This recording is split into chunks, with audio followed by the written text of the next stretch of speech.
dans Cerberus. On a fait l'intégration d'un outil cloud, je ne sais pas si vous connaissez, qui fonctionne plutôt bien et qui s'appelle LambdaTest, c'est un concurrent de BrowserStack, donc sur lequel on a fait un effort d'intégration un peu plutôt sympa dans Cerberus, donc je vous montrerai à quoi ça ressemble.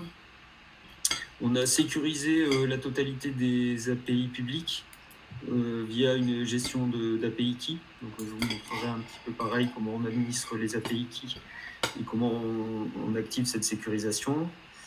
Des petits changements d'ergonomie sur l'interface, donc notamment la possibilité de faire des commentaires et des descriptions sur les exécutions de campagne. Donc ça c'est plutôt à des fins de traçabilité. Un petit changement sur la manière dont on définit les éléments.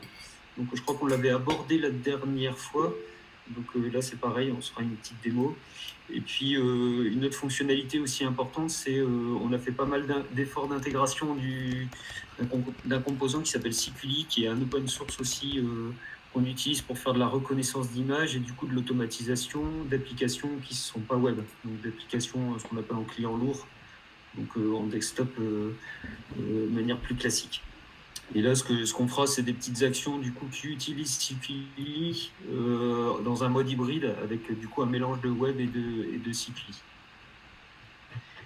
Voilà. Donc en gros, c'est la liste des fonctionnalités qui sont disponibles. Alors donc, du coup, c'est disponible sur la 4.11 qui est sortie, je crois qu'il y a à peu près une semaine. À savoir que j'ai fait deux releases de bug fix. Alors surtout pour ceux qui n'utilisent pas Keycloak pour la gestion de l'authentification. Alors donc du coup on va commencer par le premier use case de Selenium IDE, l'importation de Recorder.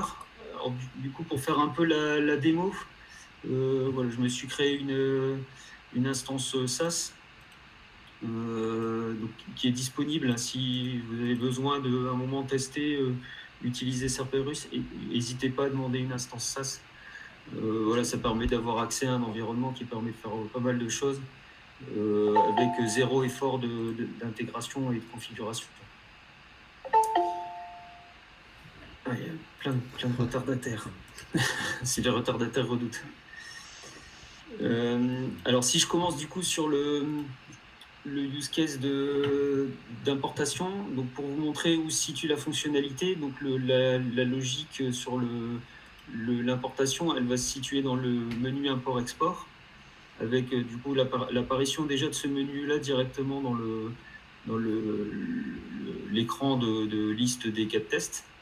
Et ici, on voit un nouveau menu, donc en plus d'un import-export de base natif Cerberus. Donc ici, on a ajouté possibilité d'importer les scénarios Selenium IDE.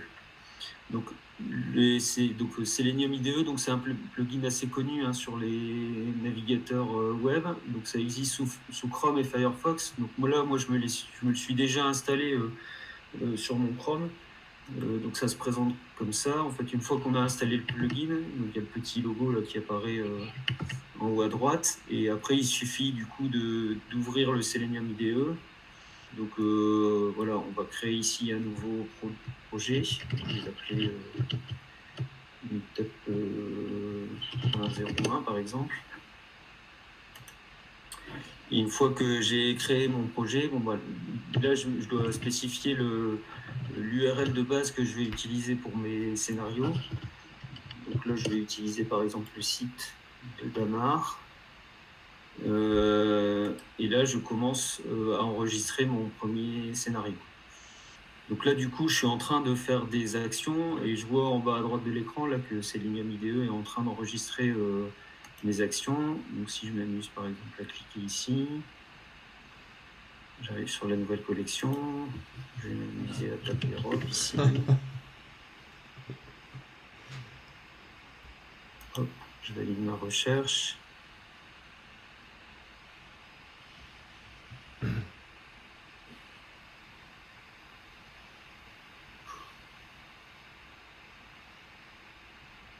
Voilà, bon, je vais pas forcément aller beaucoup plus loin dans le scénario, mais bon là du coup je pourrais aller finalement jusqu'au bout du scénario. Une fois que j'ai terminé, il suffit que je fasse ici stop recording. Et Selenium, donc Selenium IDE arrête l'enregistrement. Et je dois juste mettre un nom au scénario que je viens d'enregistrer. Donc là, je l'ai appelé Test Meetup. J'ai fermé mon écran d'Amar. C'est bon, vous arrivez à bien suivre? Toujours un doute sur le fait que le partage d'écran lag pas trop? Moi, c'est OK. C'est bon? Alors du coup, ici, j'ai créé juste un scénario et je vois donc, du coup, les actions qui ont été faites. Je peux m'amuser à créer un deuxième scénario, en fait. Hein.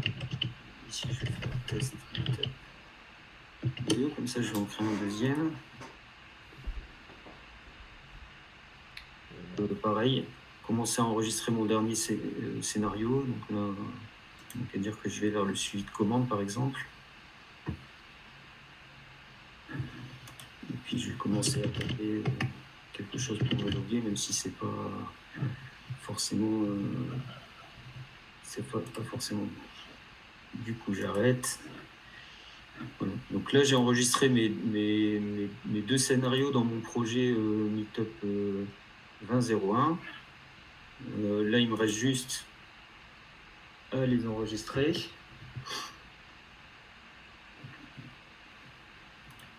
Donc, je vais l'enregistrer directement ici, côté neutre. Et là, donc maintenant que j'ai enregistré mon scénario, je peux les sélectionner ici à l'import. Donc je vais prendre. Donc là, je retrouve le fichier. C'est un point SIDE, c'est un format JSON derrière, dans un format natif Selenium IDE. Donc, je sélectionne mon fichier.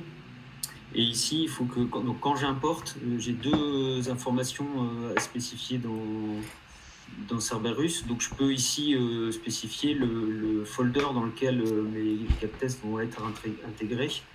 Donc soit j'utilise un folder existant, soit je me mets dans un nouveau folder dédié. Donc là, je vais créer un nouveau folder qui s'appelle SIDE1. Et ici, Cerberus, au moment de l'import, il va reconnaître les URL qui ont été utilisées pendant le cap test pour les rendre variabilisés sur les environnements. Donc en fait, ici, il faut attacher le cap test à une application. Donc là, par exemple, je me suis amusé à tester le site d'Amar. Donc j'avais préalablement créé une application d'Amar avec une série d'environnements et j'ai créé un environnement prod.fr qui pointait vers le www.damar.fr. Donc du coup, si je sélectionne mon application d'Amar ici à l'import, on verra après dans le contenu des cas de test, Cerberus va enlever la partie gauche de l'URL et la rendre générique pour une utilisation sur du multi-pays ou multi-environnement. Et là, j'ai plus qu'à sélectionner pour faire l'import. Donc là, l'import a été fait. Donc ce que je vais faire, c'est que je vais filtrer ici dans mon folder pour les retrouver. Donc je retrouve bien mes deux cas de test qui ont été importés du Selenium IDE. Et à noter que ici, il y a deux informations qui sont attachées au cas de test. Une qui s'appelle l'origine et l'autre qui s'appelle ref origine, qui permet du coup de garder une trace et potentiellement de filtrer le fait que ces scénarios-là viennent de Selenium IDE, donc ont été importés de Selenium IDE. Et ici, je garde aussi la trace de l'ID technique sauvegardée côté Selenium IDE. Alors, si je m'amuse à ouvrir le premier, hop, donc là, je vais retrouver un peu l'ensemble des actions finalement que j'ai fait dans mon cas de test. Et là, donc, vous voyez que effectivement, j'ai fait un open. Donc, Cerberus a détecté que c'était un www.damar.fr. Et donc, au lieu de mettre un open URL classique, il a mis un open URL with base. Et ici, il a juste ouvert la racine. Et ici, on voit donc l'importation qui s'est fait. Donc là, j'ai fait une paire de clics. J'ai fait un mouse over sur un bout de menu et j'ai montré l'information robe dans le champ de recherche et ainsi de suite jusqu'à la fin du scénario. Alors du coup, si je m'amuse à le à le lancer quand même pour vérifier que ça fonctionne. Donc ici, je suis sur l'application Damar qui est en prod France. J'étais là. Donc je vais lancer l'exécution sur finalement sur les robots natifs de Cerberus. Ah. Même si c'est pas lié au... Je vais plutôt lancer chez Brother Stack.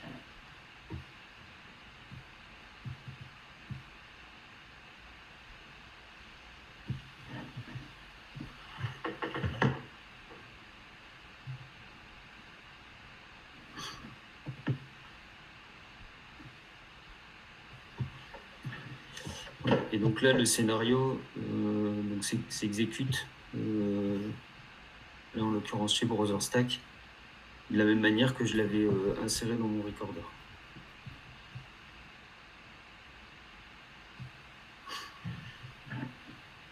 Là, j'aurais presque dû le lancer avec les screenshots pour qu'on voit un petit peu ce qui fournit comme information.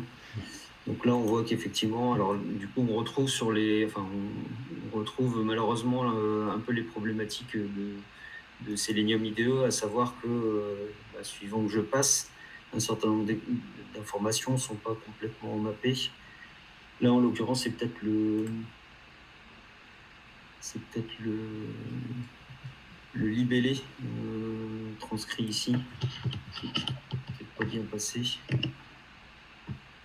Je vais juste le sauvegarder pour voir si c'est juste ça. Et du coup, je vais le relancer en activant les screenshots. Hop, je relance mon exécution avec les screenshots.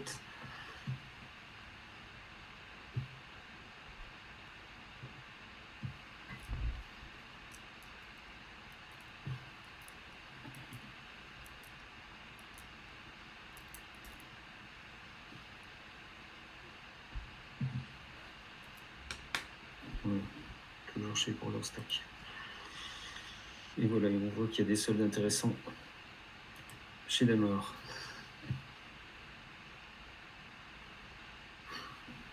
Donc là, c'est pareil, on se retrouve sans doute avec des waits supplémentaires à positionner. Donc forcément, c'est ce genre d'import. C'est à la fois intéressant parce que ça permet de gagner pas mal de temps sur la récupération un peu de tous les XPath. Hein. Donc là, j'ai réussi à écrire mon scénario et ça m'a prédéfini un certain nombre d'XPath facilement. Après, l'inconvénient, c'est comme tout est automatisé, on se retrouve potentiellement avec des actions qui ne sont pas nécessaires. Là, de temps en temps, j'ai fait un moveover. Peut-être que dans mon scénario, ce n'était pas forcément pertinent pour ce cas de test-là. Donc, ça nécessite forcément après un peu de nettoyage sur chacun des cas de test. La remarque... Une question là-dessus, du coup, parce que là, ce que tu as fait, tu as prédéfini les actions, mais ce que j'ai mis dans les commentaires, là, si tu avais des ID partout sur le site, ça aurait été beaucoup plus fiable du premier coup, non ? Certainement, ouais, certainement. Parce qu'effectivement, quand il trouve un ID, il pointe sur l'ID. Si c'est pas de l'ID, ça devient du XPath. Et le XPath, c'est pas fiable à 100%, c'est pour ça que ça pète, à mon avis. Alors, à mon avis, il y a ça. Là, en l'occurrence, je pense que c'est plutôt un problème côté Brother Stack, perte de connectivité au serveur Selenium. Mais ce que je mentionnais aussi, c'est que quand on enregistre un scénario, et ben, en se baladant avec la souris, il suffit que je passe à un endroit sur la souris et cette action-là va être enregistrée et mémorisée, alors qu'elle n'a peut-être pas du tout de pertinence sur l'exécution du cas de test. Si là, je pars un scénario et aller directement sur une catégorie, mon moveover, il a peut-être pas de sens. Et donc, auquel cas, ça sert à rien de le mettre dans le cas de test parce que ça va fragiliser le cas de test pour pas grand-chose. Et ça va pas m'aider à tester ce que je vais tester. Ouais. Donc, ces scénarios d'import, voilà, je pense que c'est bien pour démarrer et pour finalement trapper des XPath facilement sans forcément les chercher. Voilà, maintenant, c'est un peu les inconvénients de ces avantages. Autre chose aussi, c'est que là, du coup, tout a été importé dans un step unique. Donc, si j'ai des scénarios un peu longs, voilà, je me retrouve avec aussi potentiellement un travail de découpage pour se dire, dans mon scénario, toutes ces actions-là sont liées à une action de login. Celle-là, après, je suis dans telle ou telle page pour un peu les structurer et rendre le cas de test un peu plus lisible. En fait, c'est utile du coup pour créer tes data libres et tes premières steps finalement. Enfin, les steps récurrentes, Ouais. c'est vachement utile. Ouais, tout à fait. Ouais. Ou même si on veut faire effectivement je pense qu'en début d'utilisation, c'est vachement pertinent parce que quand on va faire des tests simples, voilà, là j'ai fait un scénario, ça va très très vite. Mais effectivement, ça a forcément des limites. Hein. Si vous avez des grosses campagnes avec des centaines de cas de tests, tous les enregistrer de cette méthode-là, je pense que c'est sans doute une erreur. Enfin, en tout cas, faut faire l'effort de les restructurer, mettre un petit peu de commentaires et les rendre lisibles de manière à ce que sur la durée, le test reste exploitable. C'est l'INFT qui faisait ça en test aussi. Tu peux récupérer justement ton historique de navigation, récupérer les ID, les éléments et tout. On avait déjà parlé, je crois que c'était l'INFT qui faisait ça aussi. D'accord. Me semble-t-il. Je connais pas du tout. C'est payant. Ouais. Selenium IDE fonctionne bien et en plus il y a l'avantage d'exister sur Chrome et Firefox. Donc, plutôt pas mal. Alors remarquez si vous l'utilisez, donc n'hésitez pas encore une fois à créer des tickets ou des trucs comme ça, ou alors échanger via Slack si vous avez des difficultés à l'importation de certains cas de test. Moi j'ai mappé toutes les actions les plus classiques, donc voilà, des clics, des moveovers, des types, mais j'ai pas mappé l'exhaustivité de toutes les actions Selenium IDE. Donc du coup après l'idée c'est aussi d'avoir des vrais cas d'usage, des vrais cas de test pour enrichir la fonctionnalité et la rendre la plus robuste possible. Notamment je sais que ce matin j'ai fait un test où je scrollais. Donc il y a des actions scroll tout qui sont pas mappées. Alors elles sont pas forcément nécessaires dans Cerberus parce que du coup il va automatiquement scroller et trouver l'élément sur la page, mais si spécifiquement on veut scroller à un endroit précis, c'est à date pas mappé complètement. Voilà, c'est clair sur cette fonctionnalité-là? Ouais. Des petites questions sur l'utilisation du recorder?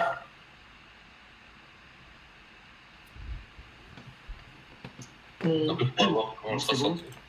Moi, j'ai une question qui n'a rien à voir avec ce recorder-là. Est-ce que quelqu'un a un recorder mobile? J'entends super mal. Ton micro doit bugger, ouais.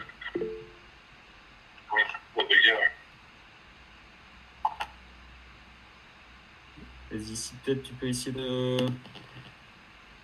reposer ta question.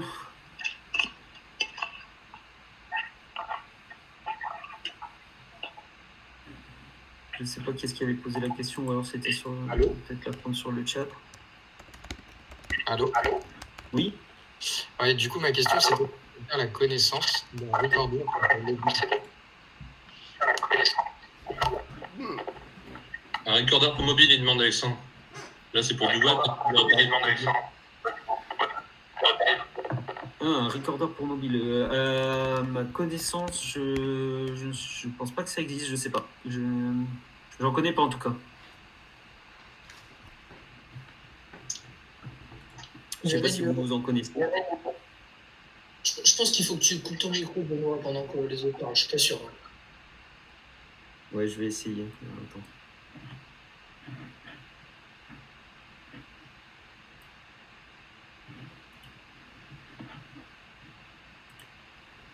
Du coup, je vois pas peut-être là.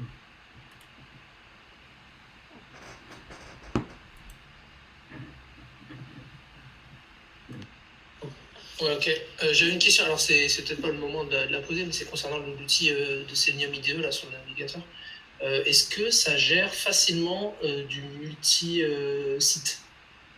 Si jamais je dois switcher entre deux sites, un site qui va permettre de naviguer simplement sur le site web avec une action après sur un autre site qui n'a rien à voir, qui permet de lancer un batch par exemple. Est-ce que vous savez si c'est simple ou pas? C'est une question rapide, je pense.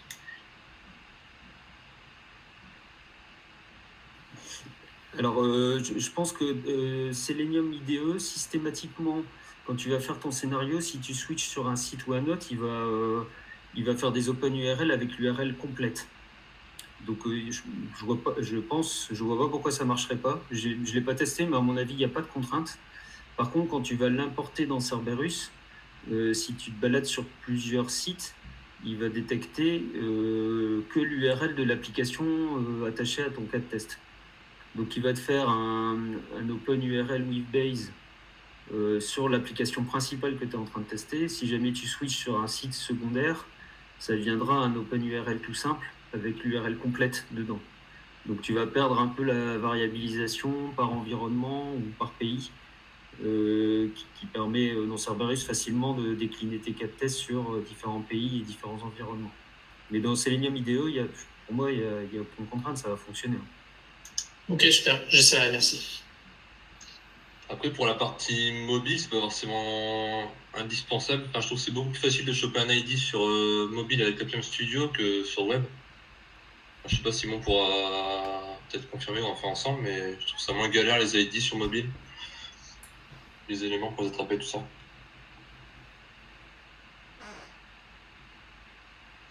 C'est une bonne question du coup.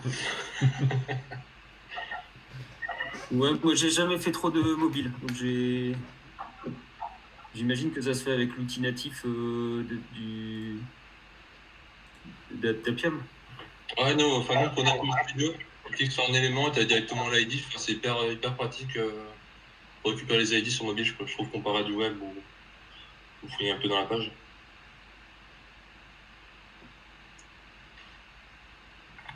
Ok. Alors du coup, on va passer à la deuxième fonctionnalité. Alors la deuxième fonctionnalité, c'est l'intégration via Lambda Test. Alors en fait, donc je vais reprendre mon même cas de test.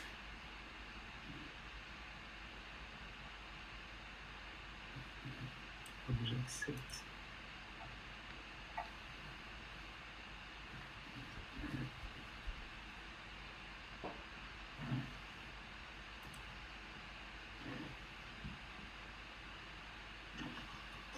Alors, il me semble que j'avais arrêté le partage.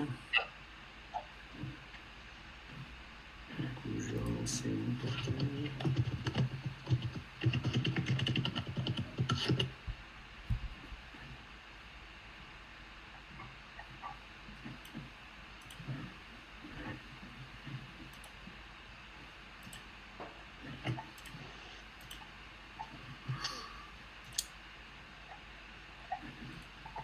Alors d'ailleurs dans cette exécution-là, vous voyez bien mon écran là, c'est bon, Ouais. Cédric? Alors dans cette exécution-là, je l'ai lancé sur un robot qui était branché sur BrowserStack et ça me permet de vous montrer l'intégration qui est faite aussi avec BrowserStack. Donc il y a deux endroits où du coup on récupère des informations. C'est que ici il y a un bouton supplémentaire qui apparaît quand l'exécution a été lancée sur BrowserStack. Il y a un bouton qui permet d'arriver du coup directement chez BrowserStack. Donc si je clique sur le bouton de l'exécution, je me retrouve directement sur la bonne URL chez BrowserStack. Donc ce que fait Cerberus, c'est que nativement, il va récupérer l'ID côté BrowserStack pour garder le lien entre Cerberus et BrowserStack. Donc ça permet de basculer de l'un à l'autre facilement. Et ce qui est fait aussi, c'est que donc on remonte ici l'ID d'exécution Cerberus dans BrowserStack. Et ce qu'on fait aussi, c'est qu'on groupe du coup les exécutions au sein de la campagne. Donc, nativement ici, BrowserStack gère donc l'Andes fait la même chose, hein, il gère la notion de campagne sur la gauche et chaque exécution qui est lancée, dans Cerberus, ça s'appelle un tag. Si plusieurs exécutions sont lancées sur un même tag, on va de la même manière côté BrowserStack les structurer sur le même chemin. Et dernier niveau d'intégration, c'est que Cerberus va mettre à jour les statuts d'exécution côté BrowserStack. Donc si Cerberus fait des contrôles et décide qu'au final l'exécution sera en statut échec, il va du coup entre les deux outils. Donc ça, c'est pour donc ça, c'est ce que ça donne côté browser stack. Donc si je lance finalement la même exécution, donc je vais resoumettre la même exécution chez lambda test. Donc je vais avoir quelque chose d'équivalent.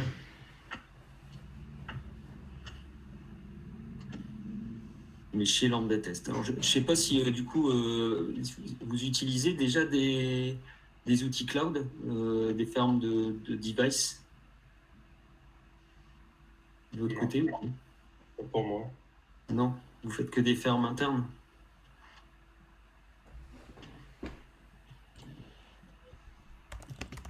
Alors du coup là on voit donc la même chose chez lambda test. Hein. J'ai lancé mon exécution sur un robot qui a été configuré chez lambda test. Donc je retrouve de la même manière ici le bouton lambda test qui me permet du coup de basculer, je bascule automatiquement sur le site de lambda test. Et de la même manière, j'arrive sur le numéro de build qui correspond au tag Cerberus, donc c'est un ID lambda test et l'ID du cat test. Et j'arrive de la même manière sur l'écran directement de détail de l'exécution chez lambda test.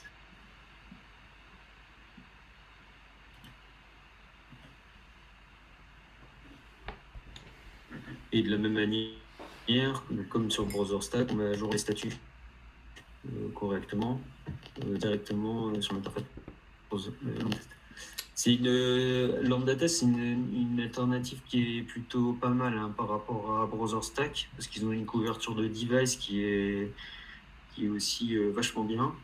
Le seul truc qu'ils n'ont pas encore, c'est ils font pas d'application native iOS Android. C'est-à-dire vous pouvez lancer vos cas de tests web sur un device iOS Android, mais on peut pas encore, alors c'est dans leur roadmap, ils ont prévu de le faire, charger un fichier APK ou IPA pour tester une vraie application mobile directement chez eux. Donc c'est en cours de développement cette partie-là chez eux. Alors, du coup, je vais juste vous montrer comment sont configurés les robots pour montrer que c'est quand même relativement simple. Alors si je regarde côté browser stack, donc c'est la configuration du robot, elle reste hyper simple. Hein. Là, j'ai juste mis que je voulais que ça tourne sur Windows Firefox sans spécifier la version, donc il prend la première version disponible. Ici, j'ai renseigné aucune capabilities. Et dans les exécuteurs, donc ici, je dois juste pointer sur le nom de host browser stack. Donc, pour aider, je l'ai mis en autocomplétion. Donc, si on commence à taper browser stack, apparaît directement l'URL de browser stack. Ici, je mets le nom du port, le host browser stack, et ici le token qui est fourni chez browser stack. Et c'est aussi simple que ça.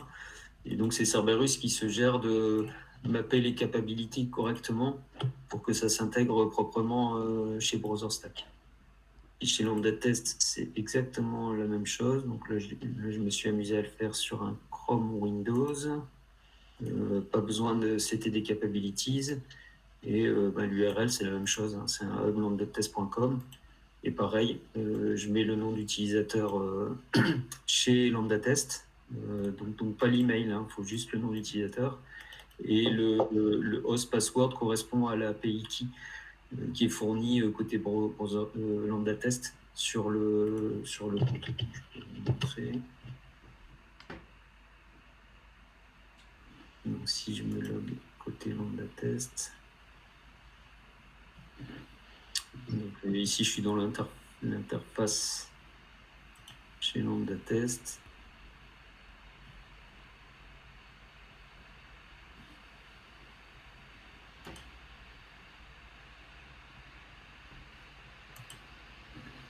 Et là, dans mon écran de profil, voilà, j'ai accès ici à un access token. Donc, c'est cet access token-là que je dois positionner sur le mot de passe à cet endroit-là.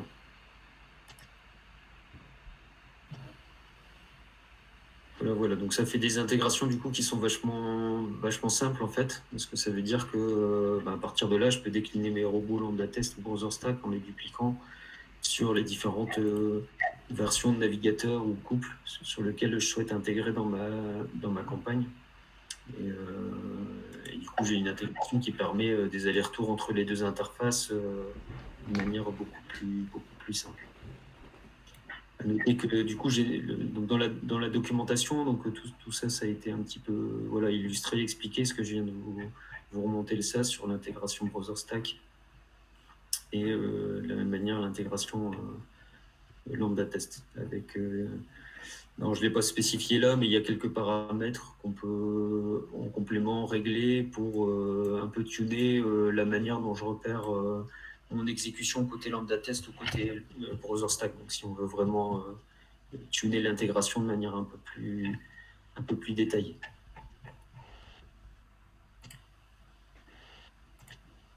Voilà, c'est clair pour ces intégrations. Alors lambda test, c'est pas mal aussi parce que ça a quand même l'avantage d'être moins cher que browser stack.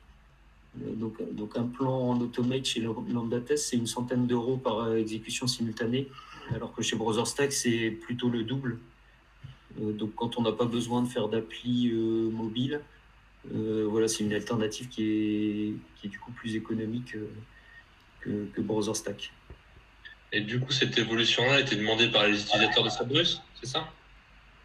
Alors nous, on s'est fait solliciter par lambda test pour savoir si c'était possible de s'intégrer de manière un peu plus propre. Donc c'est ce qu'on a fait. Parce que le socle d'intégration, il était déjà prêt pour browser stack. Donc on a décliné l'intégration sur lambda test. Donc ça a été l'opportunité de voir un peu comment fonctionne l'outil. Et voilà, l'intégration c'est plutôt bien fait. Et voilà, en faisant quelques tests, je trouve que l'interface est vraiment sympa. Ils ont pas mal de fonctionnalités un peu aussi autour de la web perf côté lambda test, donc ils sont capables de sortir pas mal d'indicateurs de web perf sur les tests qu'on exécute. Et ils peuvent faire aussi des trucs pas mal du style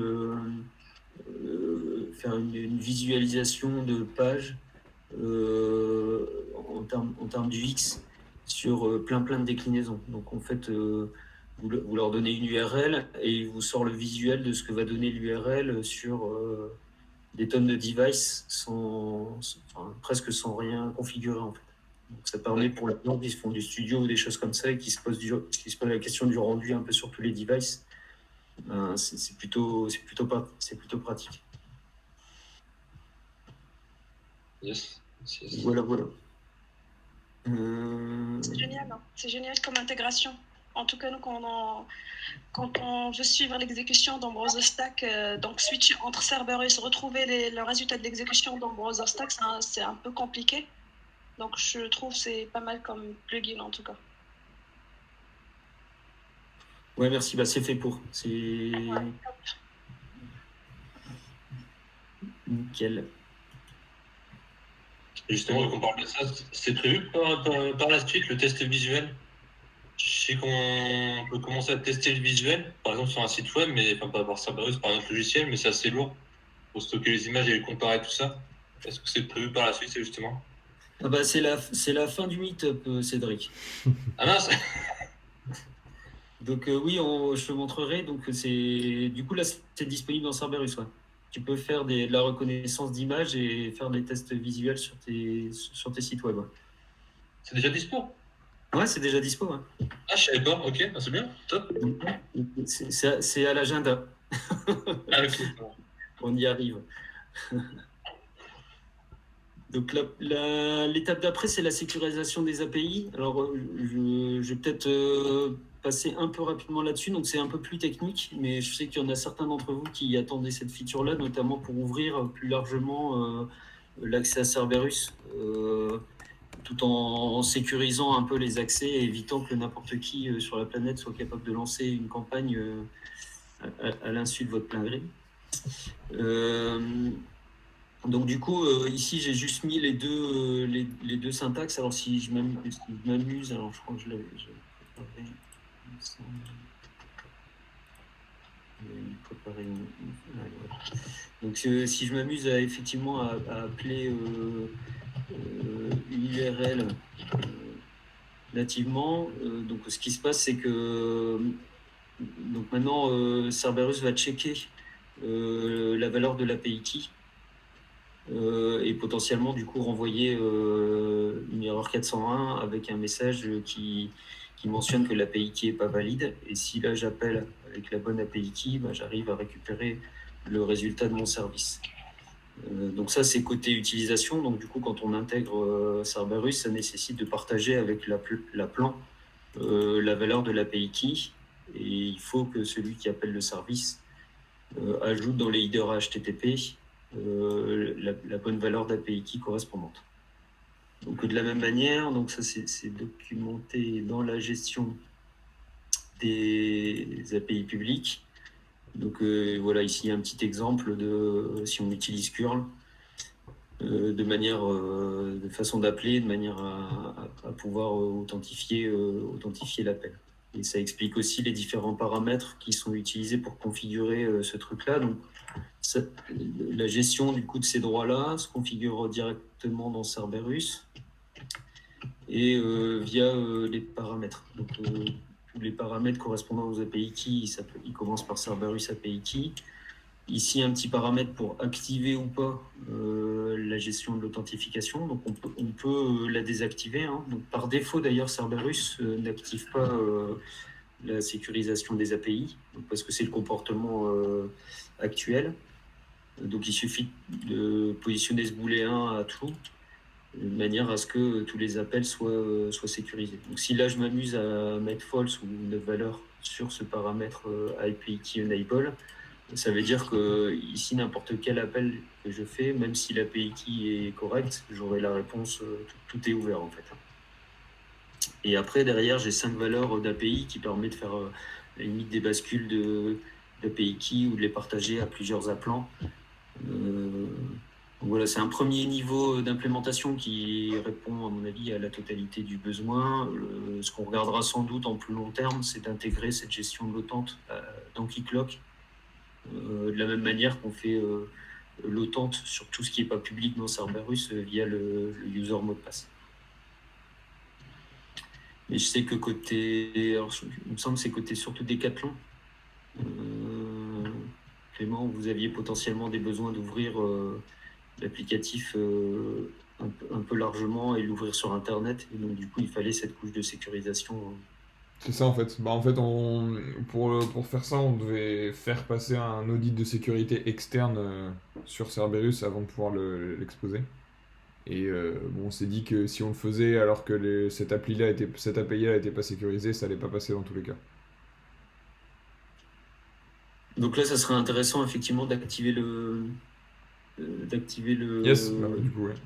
la feature et puis de partager le résultat de la sécurisation. Tout à fait. Ok, donc ça c'est pour la partie sécurisation API. Alors les changements d'ergonomie, alors je ne l'ai pas parcouru, mais ce que j'ai quand même rajouté, mon PC commence à ramer un peu.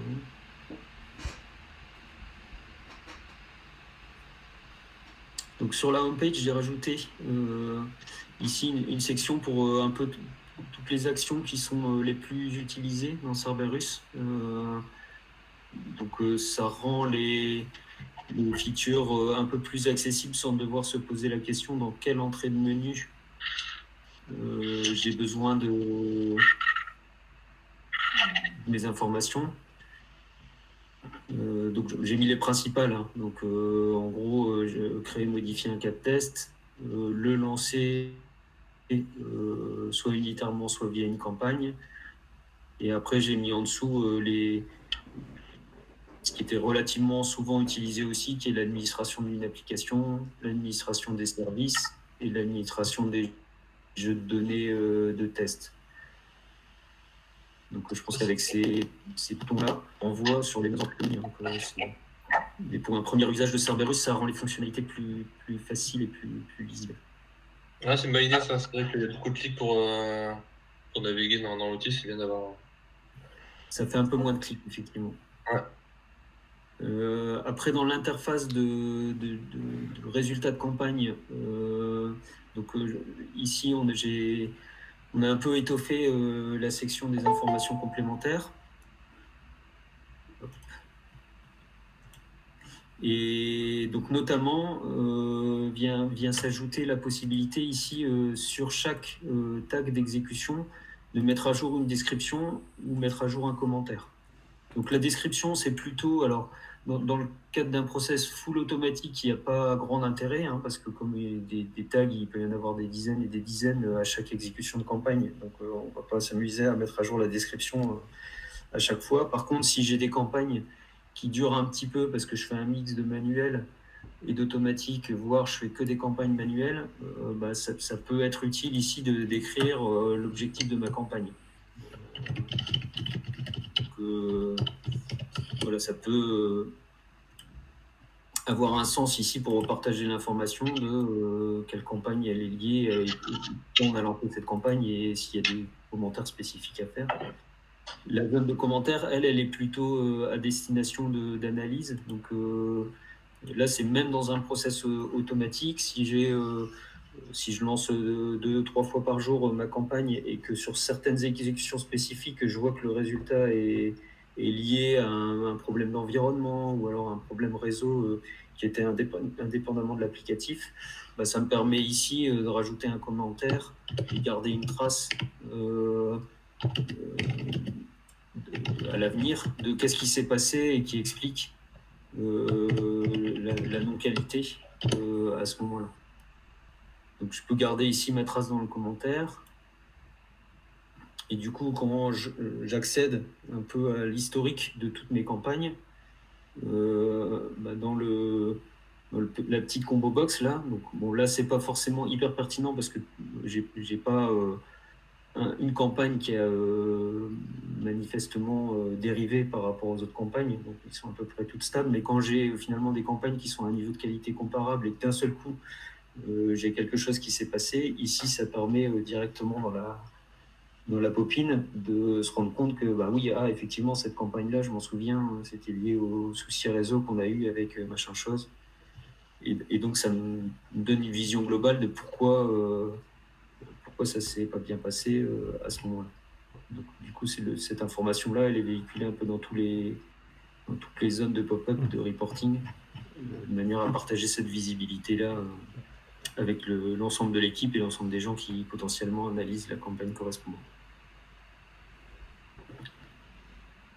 Ça n'était pas avant le bouton Systat pour voir les stats? Ouais, Systat, si tu l'avais. Donc ça existait déjà. Par contre, là, le seul truc, montrer ça, c'est juste pour montrer que ici, quand je me mets en mouse-over sur une des exécutions de campagne, je vois le commentaire apparaître. Ouais, ok, ouais. D'accord. Donc c'est souvent, si je vois par exemple, je crois que si je vais sur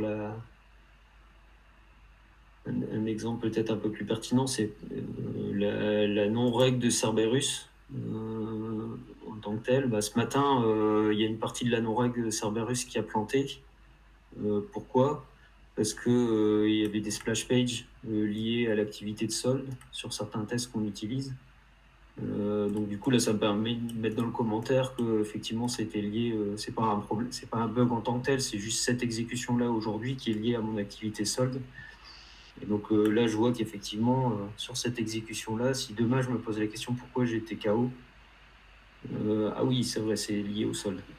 Donc ça me permet ici d'être sûr que à chaque fois que j'ai une instabilité, j'ai bien fait l'analyse et j'ai bien le résultat de mon analyse sauvegardé et historisé dans Cerberus. Ça va, c'est clair ça ? Ouais. Le dernier truc, enfin l'avant-dernier truc avant qu'on regarde l'image, la reconnaissance d'image, donc il y a plus besoin de spécifier XPath égal dans Cerberus. Donc, tout ce qui commence par un / sera considéré comme étant du XPath. Alors si j'illustre avec, par exemple, l'exécution qu'on a dû faire, je vais prendre la dernière exécution qu'on a lancée.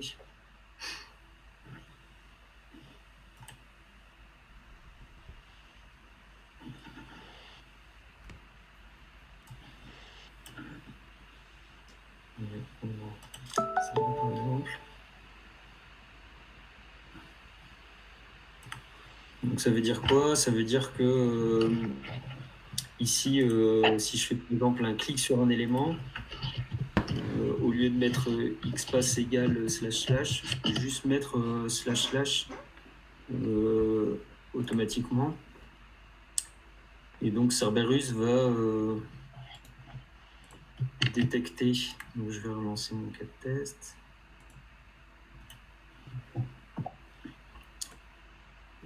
Et donc à chaque fois que ça va commencer par // Cerberus va présupposer que c'est un XPath et va automatiquement sélectionner un XPath.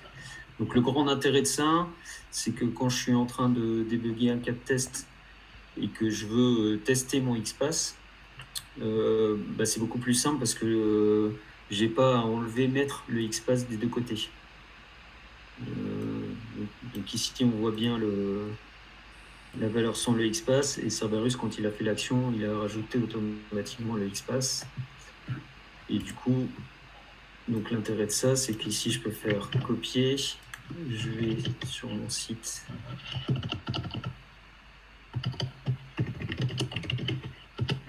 Je vais sur le site de Damar.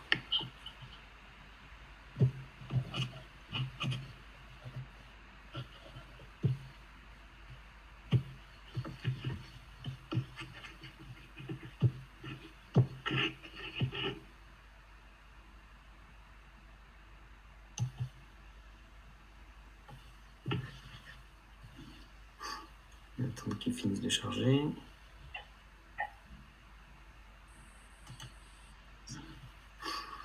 Et donc ici, quand j'ouvre la console et que je cherche un élément, quand il aura fini de tout charger. Donc si j'ouvre la console et que je fais un CTRL F, donc j'ai mon champ de recherche ici et je peux directement faire un CTRL V sans avoir à m'embêter à enlever le XPath et à remettre le XPath. De la même manière, si je change ici mon XPath avec une virgule, je peux facilement faire CTRL-C, revenir dans Cerberus et faire un CTRL-V sur la valeur de mon cas de test sans devoir pas oublier de rajouter le XPath égal. Donc ça, voilà, c'est un petit changement d'ergonomie, mais avec l'objectif de faire gagner un peu de temps quand on doit débugger un cas de test ou quand on cherche un XPath. Même pour mobile, c'est bien, c'est quand tu es sur Atom Studio et tu récupères un XPath, mais pas XPath égal, donc c'est pas grave, il n'y a plus qu'à copier du coup. Et ouais, c'est pareil aussi. Ouais. Ça va faire gagner du temps et surtout de la fiabilité, parce que moi, ce qui m'arrivait souvent, c'était que j'oubliais de le mettre, je le lançais le cas de test et après, mince, mais effectivement, j'ai oublié de le remettre et je le rajoutais. Et je perdais le temps d'une exécution systématiquement, quasiment. Il faut juste faire attention à un truc, je pense qu'il y a des XPath qui peuvent commencer par autre chose que //. Notamment quand tu mets des parenthèses au début, si tu veux avoir l'index d'un certain élément. Enfin, il y a peut-être d'autres exemples, mais faut garder ça en tête. Quoi. Si vous avez d'autres exemples, pareil, n'hésitez pas à rajouter dans les issues et on tunera la règle pour que ça soit la plus utilisable possible. Mais ouais, je suis sûr qu'il y en a. Même, je pense que tu peux mettre juste un /. En fait, t'es pas obligé de mettre un // de la même manière. Enfin, c'est assez rare parce que du coup, il faut me faire le choix complet, mais c'est possible. Ouais. Voilà. Alors la dernière partie, c'est effectivement toute la partie CQI et reconnaissance d'image. Donc, alors jusqu'à présent, c'était déjà possible. Hein, donc, je vais passer ça sur le GitHub. Donc, sur le GitHub de Cerberus, il y a un certain nombre de projets Cerberus, et un des projets, ça s'appelle Cerberus Extension CQI. Donc CQI, c'est aussi un open source qui permet, typiquement, c'est fourni avec un IDE d'ailleurs, et ça permet de faire d'enregistrer, de rejouer des cas de test en reconnaissance d'image. Et le projet est assez actif. il y a eu pas mal d'évolutions là dernièrement qui ont permis de pas mal fiabiliser côté Siculi. Et donc du coup, on a aussi, nous, côté Cerberus, pas mal fiabilisé l'interconnexion entre les deux. Alors l'intérêt du coup de Siculi, donc cette extension-là, elle permet finalement de rendre accessibles les fonctionnalités Siculi via des API. Et il y a deux manières de démarrer ce module-là. Donc soit je le démarre tout simplement avec une commande Java sur le jar qui est fourni par Cerberus. Et donc ce jar-là embarque toutes les librairies nécessaires Siculi pour faire la prise de contrôle du PC sur lequel tourne le jar. Et donc il suffit juste de démarrer ce jar-là sur un port correspondant et côté Cerberus, configurer le robot pour pointer sur ce port-là. Donc, par contre, ça fait du desktop pur, c'est-à-dire qu'il faut que le type de votre application soit en FAT. Et là, je ne fais que du contrôle et de scénario pur Siculi et pure reconnaissance d'image. Si par contre je veux faire ce qu'on appelle de l'hybride, c'est-à-dire que je veux faire du web, mais à certains moments dans mon cas de test de web, je vais utiliser des fonctionnalités de reconnaissance d'image. Donc là, il y a l'instruction à lancer pour intégrer du coup le chargement du jar Siculi en même temps que Selenium. Donc c'est juste un petit peu plus complexe parce que l'instruction est un peu différente pour lancer le module Siculi, mais ça se fait de la même manière. Et du coup, qu'est-ce que ça permet de faire ? Alors ça permet de faire des tests du style.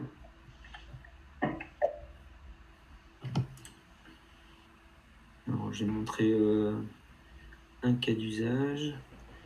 Donc en imaginant par exemple qu'après l'ouverture de cette home page, je veux, au lieu de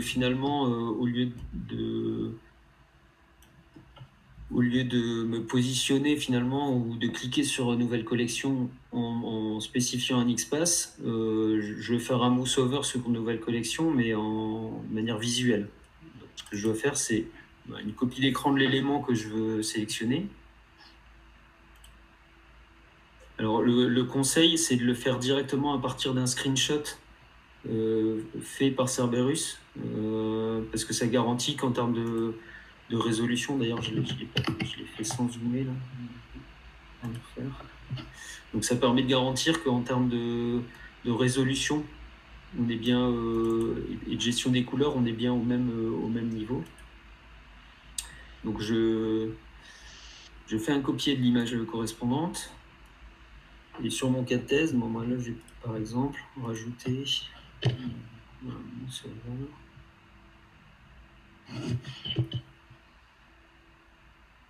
Donc, je vais rajouter un mousseover. Alors, du coup, là, la nouveauté, c'est que... Enfin, la nouveauté, c'est pas réellement une nouveauté, mais au lieu de spécifier un chemin ou un XPath ou un ID égal, ce que je vais pouvoir faire, c'est un objet. Donc ici, alors je vais l'appeler par exemple meetup 1. Donc je mets le nom de mon objet, je dis que c'est une URL, et là je peux le créer à la volée. Donc là j'ai créé mon objet qui s'appelle MU1, donc c'est... Ne faites pas des noms comme ça, illisibles comme je le fais. Ici on voit l'image qui va être utilisée, donc c'est en tout petit mais c'est marqué nouvelle collection. Et ce que va faire Cerberus, à la limite pour gagner du temps, je vais supprimer les actions natives. Hop.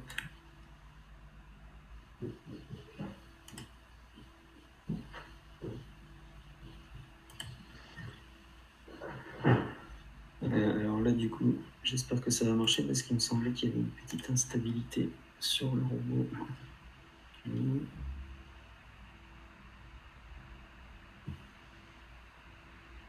Alors là, du coup, ce qui se passe, c'est que... Bon, je vais le relancer, mais je vais mettre une copie d'écran. Parce que là, forcément...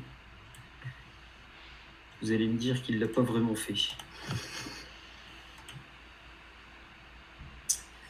Mais donc là, en mode SaaS, nous, on a intégré en standard la partie CQLI. C'est-à-dire que les robots Cerberus dans le mode SaaS intègrent directement la partie CQLI.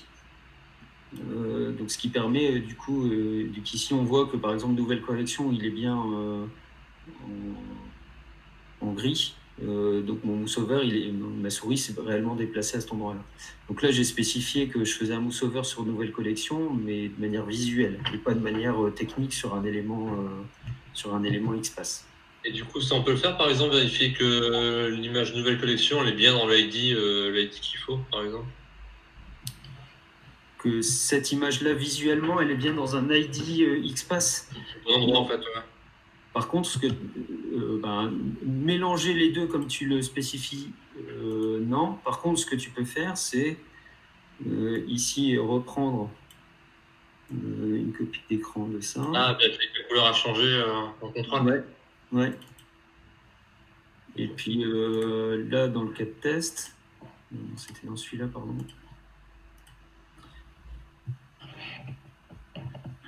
Et là, rajouter un contrôle. Il dit Verify element present. Et je refais mon picture. Donc, je vais faire un MVP.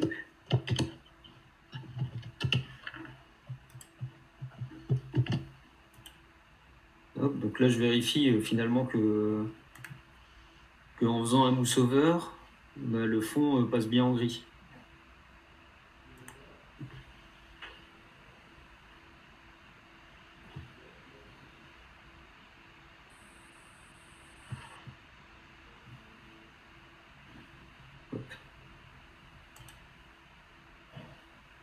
Donc, en plus, comme la copie d'écran s'est fait un peu plus tard, là on voit le layer qui s'affiche. Donc, et donc de la même manière, hein, si j'extrapole, je peux m'amuser à faire. Je vérifie carrément. Je peux faire ça en fait. Hein. Je peux prendre un screenshot sur tout le bandeau solde. Donc, je vérifie que visuellement mes soldes elles apparaissent bien sur mon site avec le même visuel. Donc, je fais pareil, un Verify element present.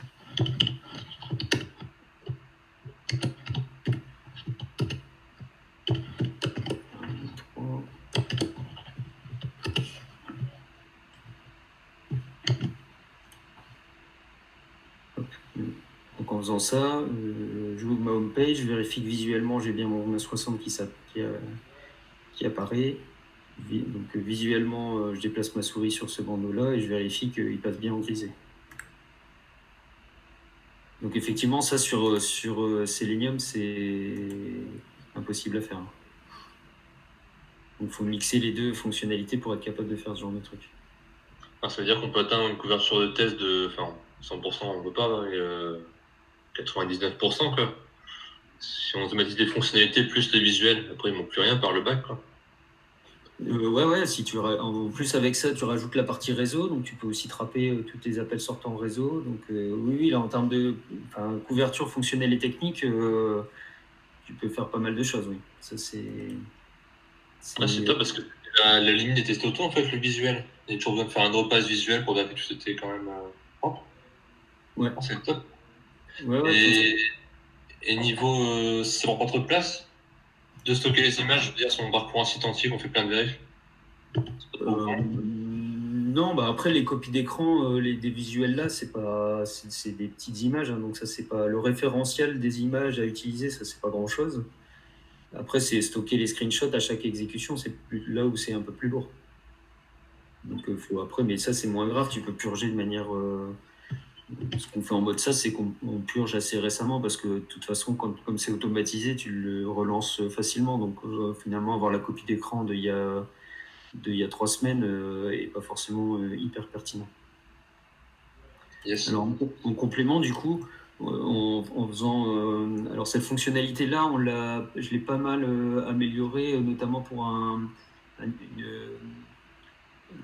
utilisateur donc c'est une startup qui est basée à Roubaix et qui édite un plugin autour de Teams pour faire du partage enfin pour faire comment ça s'appelle, des dessins virtuels, là, des sortes de dashboards où on peut du coup partager un croquis ou un dessin à distance. Et donc du coup là pour eux j'ai fait aussi, alors c'est pas que pour eux, mais j'ai fait une fonctionnalité, enfin une action supplémentaire qui permet de déplacer le curseur. Donc là, par exemple, si je fais un mouse over sur cette image là, après je peux m'amuser à faire, je déplace le curseur de 100 digits vers la droite. Donc, et je peux mettre une succession de déplacements. Donc je déplace de 100 et après je déplace de 200. Donc pour eux, l'intérêt, c'était de pouvoir faire des dessins. Donc en gros, j'ouvre mon dashboard, je déplace ma souris à un endroit et puis je dessine un carré ou je dessine un rectangle ou un losange. Donc là, je mets la succession des coordonnées. Alors je peux me mettre en absolu ou en relatif. Et je spécifie ici tous les déplacements que je veux faire sur ma souris de manière à dessiner le dessin que je veux. Donc en faisant ça, je dessine via mon plugin web mon dessin dans mon applet web. Et puis une fois que j'ai fini de faire mon dessin, je peux vérifier que visuellement le dessin est conforme à ce que je m'attends à voir en faisant un check Verify Element Present sur la même manière sur une picture. Donc, comment ? C'est canon, je veux dire, parmi tous les outils de test auto dont on m'a parlé, c'est la première fois que j'entends qu'on peut faire ça, dessiner des choses et tout ça, c'est vraiment top. Ouais, et ce qui est vraiment intéressant, c'est de pouvoir mixer les deux. Donc, parce que ça veut dire aussi que quand je suis en train de dessiner, si jamais au moment où je dessine, l'application génère des appels externes vers des outils tiers, je peux aussi trapper et vérifier qu'au moment du dessin, je fais bien l'envoi des messages correspondants. Donc là, par exemple, moi, je me suis déplacé une première fois 100 pixels et après une deuxième fois 100 pixels. Donc, du coup, il a été de femme à homme. Donc, le curseur, il s'est mis là. Après, il a fait ça, il a tiré sur homme. Donc, du coup, le mouse move, là, c'est uniquement en pixels ou on peut le faire aussi vers un ID, un autre ID ou... Alors, donc en ID, tu peux déjà faire, c'est du mouse over et tu mets sur un ID. Et ça, c'est du Selenium. Donc, Selenium va mettre la souris en mouse over sur l'élément. Et si tu veux le mettre en visuel, tu fais la même chose. Donc, dans Cerberus, c'est toujours un mouse over, sauf que tu spécifieras un picture égal et le nom de ton screenshot. Et donc, Cerberus retrouvera le... Donc, en fait, c'est l'intérêt aussi de mixer les deux. C'est que ici, avec la même instruction, Verify Element Present, c'est soit je mets un XPath, soit je veux le faire de manière visuelle et je mets un picture égal. Mais au final, c'est bien, je vais vérifier que mon élément est présent dans la page. Donc le mouse over, c'est la même logique. Enfin, donc là, pour le coup, il y a deux actions. Il y a un mouse over et un mouse move. Donc mouse over, tu peux mettre une picture ou tu peux mettre un XPath. Et donc ça mettra la souris à l'endroit. Et soit ça le fera via Selenium, soit ça le fera via Ciculi en reconnaissant l'image. Et un mouse move, là, c'est que du Ciculi, parce que Selenium ne permet pas de déplacer la souris en tant que telle. D'accord, ok. Ça va être top du coup maintenant couverture, donc on mettra tous les espaces en data library et toutes les images, enfin les librairies d'images en application object du coup. Ouais. Ouais. Et uniquement avec les visuels, ok. Uniquement avec les visuels. Et donc dans les dernières... dans les derniers, il y a des petits paramètres du coup qui ont été améliorés aussi autour de la gestion de Ciculi. Donc un premier paramètre qui a été isolé parce que le paramètre était mutualisé avec Selenium, donc c'est le timeout pris pour détecter un élément côté Ciculi. Donc là j'ai mis 30 secondes par exemple, donc ça veut dire si je fais un Verify Element Present, s'il n'est pas présent, il attendra 30 secondes avant de dire qu'il n'était pas présent. Donc ça c'est aussi nécessaire parce que en fait quand on check un élément visuel sur un chargement de homepage, toujours attendre un petit peu. Donc de la même manière, donc Cerberus il va boucler jusqu'à ce que soit l'élément apparaisse, soit au bout de 30 secondes l'élément est toujours pas là, donc je considère qu'il sera jamais là. Donc c'est le même mécanisme que sur Selenium. Et après, on peut régler. Actuellement, c'est en global, mais on a prévu dans la roadmap de le rendre configurable de manière plus détaillée, mais c'est le paramètre de similarité.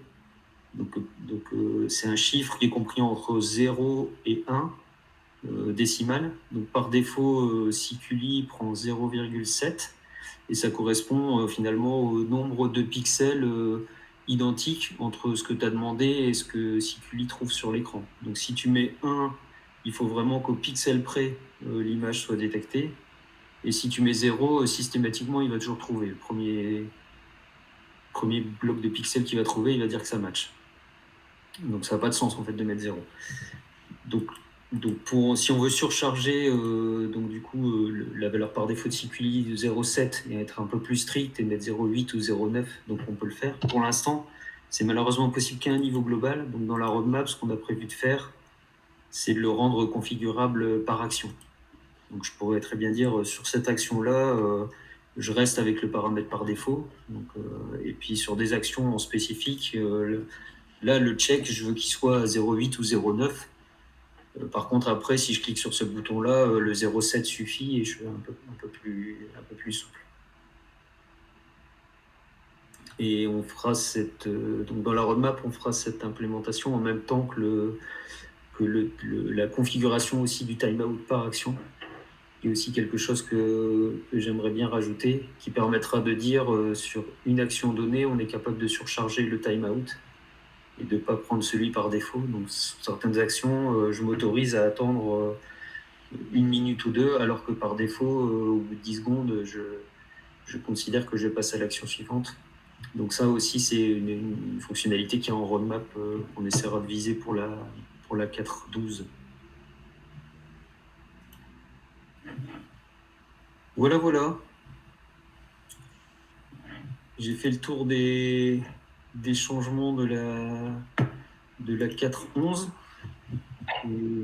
Personnellement, toutes les évols que j'ai eues depuis le début sur Cerberus, la plus canon, c'est le visuel que je viens de voir là. Franchement, c'est du potentiel sur le long terme sur les projets. Ouais, non, ça ouvre énormément de possibilités. Ouais. Et c'est intégré nativement en mode SaaS. Donc si tu veux tester, tu te demandes une petite instance SaaS et puis tu peux tester et jouer avec. D'accord. De toute façon, vas-y, Cédric. De toute façon, Clément, il va s'en occuper, je crois, de l'installation de la 4.11 du coup.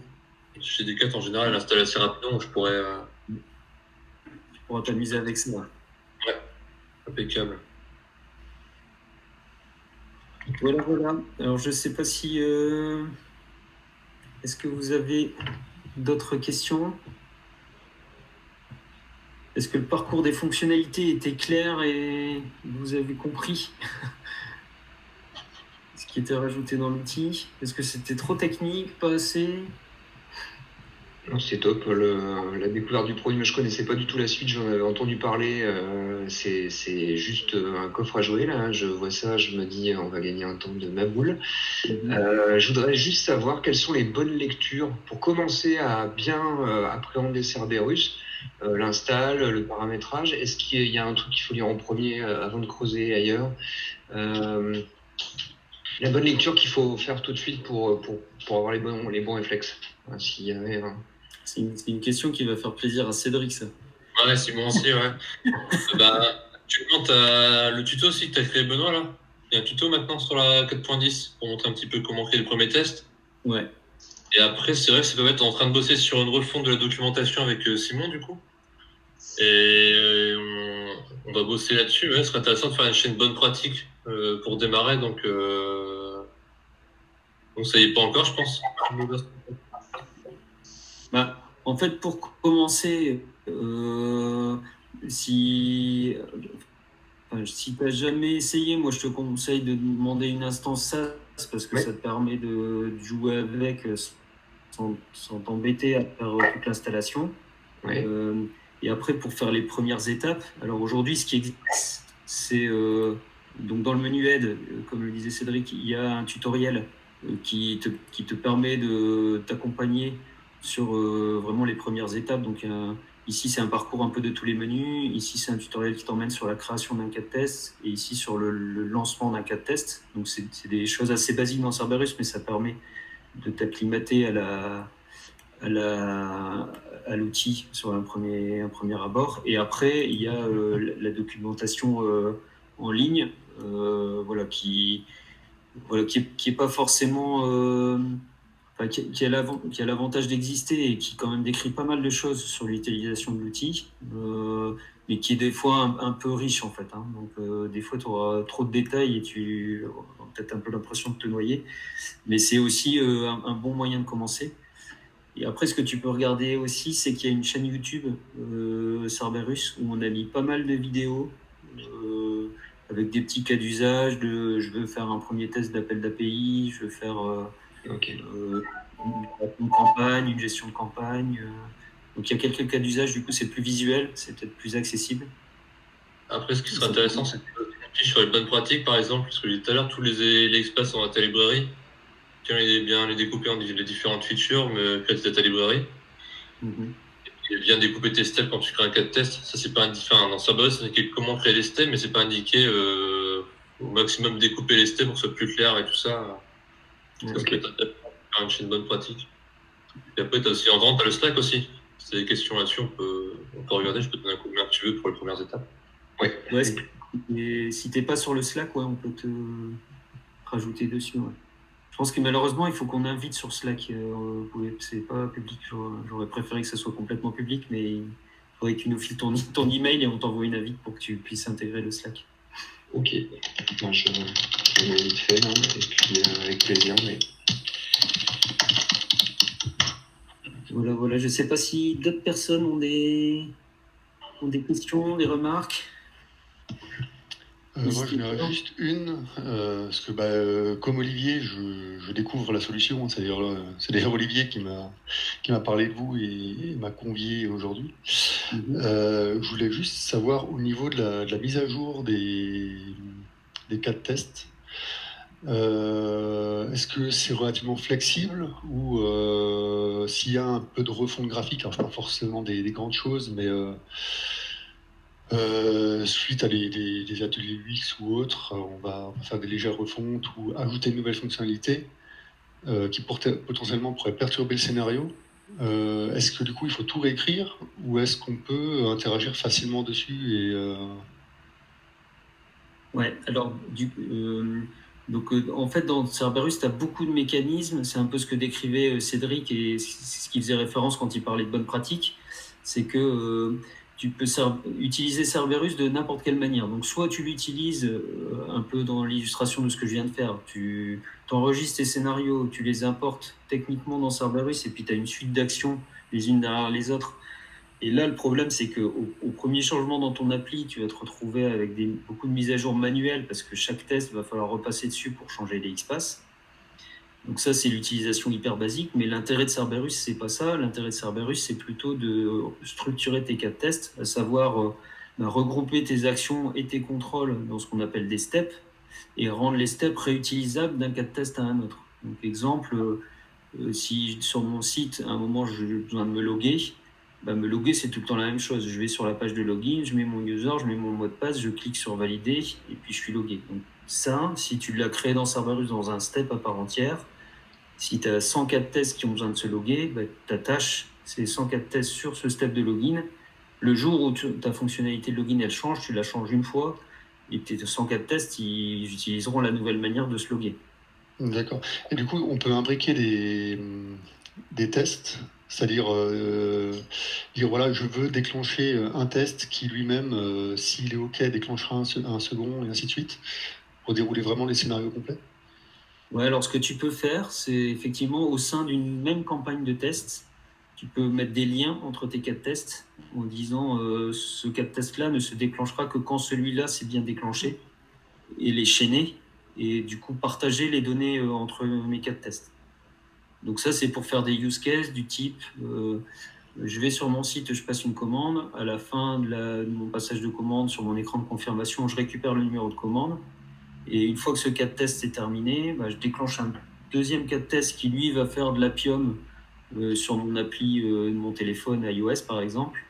Et donc ce deuxième cas de test va se lancer et il pourra récupérer le numéro de commande de mon premier cas de test et vérifier que dans mon suivi de commande sur mon appli iOS, je retrouve bien ma commande correspondante. Et pareil, lui-même pourra potentiellement déclencher un troisième cas de test qui va vérifier que dans le back-office, ma commande se retrouve bien sur une troisième appli. Donc oui, tu peux chaîner au sein d'une même campagne et lier les cas de test entre eux pour les séquencer. Ok, bon, ça c'est top. Ouais. La question que je pose, c'est est-ce qu'au prochain meet-up, vous ferez pas une partie bonne pratique, peut-être pendant un quart d'heure, 20 minutes, montrer un petit peu les grandes idées, quoi. Enfin, je sais pas s'il y a beaucoup de mots sur l'outil, mais ça peut être intéressant pour eux de voir comment faire. Ouais. Donc, sur de la bonne pratique de structuration de cas de test, on peut faire par exemple. Là, je sais pas ce qu'ils vont encore là, mais j'ai bossé avec lui sur un projet pendant 2 mois et demi sur justement la refonte des cas de test, comment les redonner, tout ça. On a fait un truc plutôt pas mal, je pense, donc ça pourrait être sympa de partager avec tout le monde. C'est pas technique, c'est plutôt vraiment de l'organisation au niveau des cas et tout ça. Ouais, je pense que c'est une bonne idée pour éviter de partir n'importe comment au début et de se dire après, j'utilise mal ou j'ai pas compris ce qu'il fallait faire et du coup je perds du temps, quoi, tout bêtement. Si tu veux, au prochain, du coup, Benoît, je peux prendre 20 minutes avec Simon s'il est chaud, on peut gérer cette partie-là si tu veux. Ouais, volontiers. Volontiers. On essaye de faire ça dans un mois, quelque chose comme ça, mi-février, avant les vacances. Yes, ouais, carrément. À toi de placer la date et puis en fonction de ce genre de questions, avant sur le staff ou quoi, si c'est un peu urgent, on peut donner un coup de main avec ceux qui veulent aider, quoi. Ouais. À ce moment-là, ce qu'on pourra faire, c'est effectivement ce truc-là. Et Olivier, si vous avez des besoins particuliers, on peut peut-être faire une deuxième partie sur soit la gestion des dépendances. Encore jamais fait dans les cas de test. Montrer comment on fait des liens entre les cas de test et le partage de données entre les cas de test. Ça peut être deux sujets qu'on met au prochain meet-up. Hein. Carrément. Super. Est-ce qu'il y a d'autres remarques?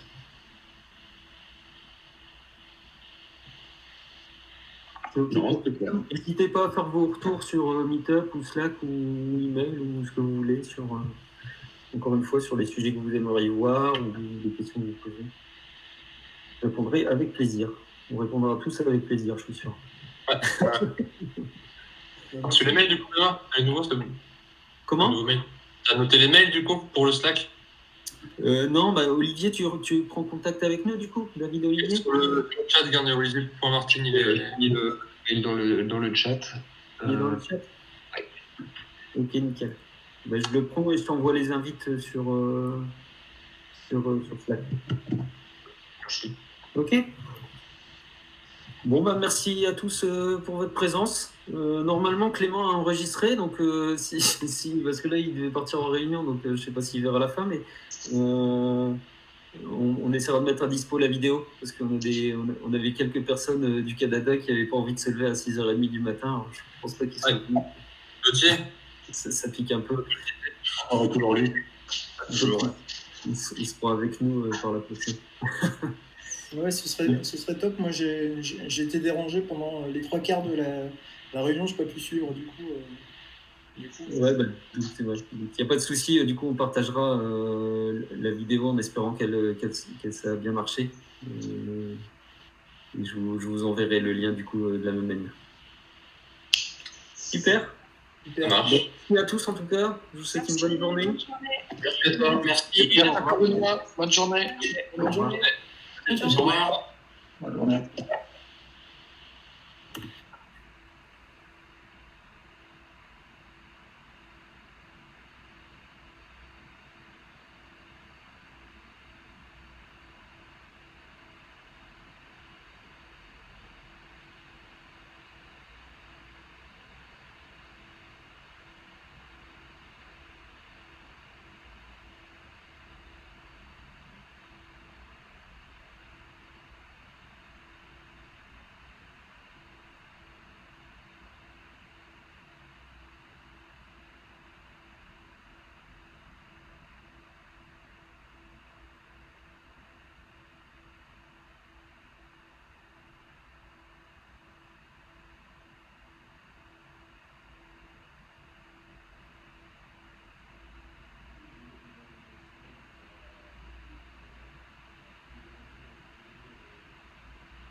Désolé, je vais devoir vous laisser.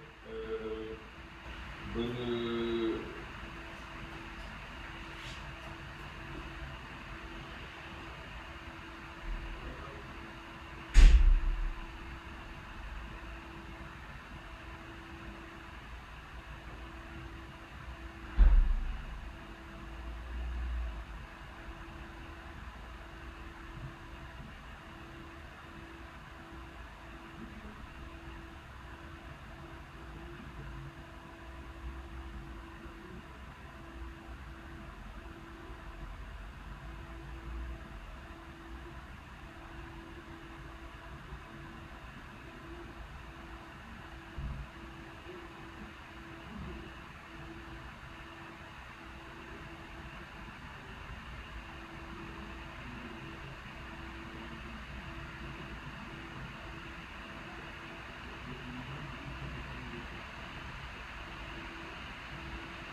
Juste, je vais checker ça, 2 secondes. Ok.